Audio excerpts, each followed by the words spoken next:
राजस्थान के छोटे से गांव आदर्श गौड़ा में जसराज प्रजापत का जन्म एक साधारण किसान परिवार में हुआ।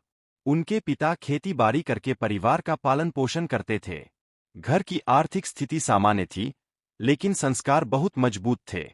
बचपन से ही जसराज ने मेहनत, सादगी और ईमानदारी को अपने जीवन का हिस्सा बना लिया था। जसराज बचपन से ही कुछ अलग थे।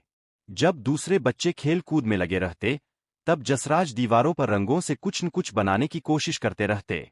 उन्हें पेंटिंग का बहुत शौक था। कभी खेत की मेड़ पर बैठकर पेड़ों की तस्वीर बनाते, तो कभी घर की पुरानी दीवार पर रंगों से अपनी कल्पना उकेरते।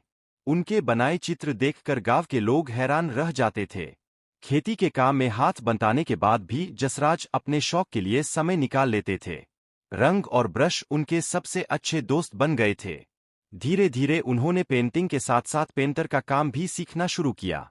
घरों की दीवारें रंगना, डिजाइन बनाना और नए नए पैटर्न तैयार करना उन्हें बहुत अच्छा लगता था। इतना ही नहीं, जसराज को डांस का भी शौक था। जब भी गांव में कोई शादी या कार्यक्रम होता, जसराज पूरे जोश के साथ नाचते। उनका डांस देखने के लिए लोग रुक जाते थे। संगीत सुनते ही उनके कदम अपने आप थिरकने लगते। गांव के बुजुर्ग भी कहते, इस लड़के में कुछ खास बात है। हालांकि रास्ता आसान नहीं था। कई बार लोगों ने कहा कि पेंटिंग और डांस से कुछ नहीं होता, खेती ही असली काम है। लेकिन जसराज ने कभी हिम्मत नहीं हारी। वे जानते थे कि मेहनत और लगन से हर सपना पूरा हो सकता है। दिन में खेती और पेंटिंग का काम करते और रात को अपने हुनर को और निखारते। समय के साथ जसराज की मेहनत रंग लाई।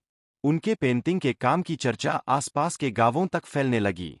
लोग अपने घरों को सुंदर बनाने के लिए उन्हें बुलाने लगे। उनकी बनाई डिजाइन और रंगों का संयोजन सबको पसंद आने लगा।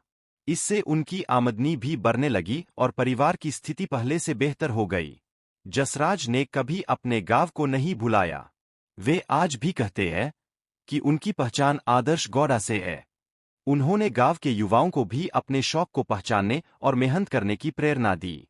वे मानते हैं कि अगर इंसान अपने मैं हनुमान प्रजापत आदर्श गौड़ा से कहानी अच्छी लगी हो तो चैनल सब्सक्राइब करना और भाई सपोर्ट करो।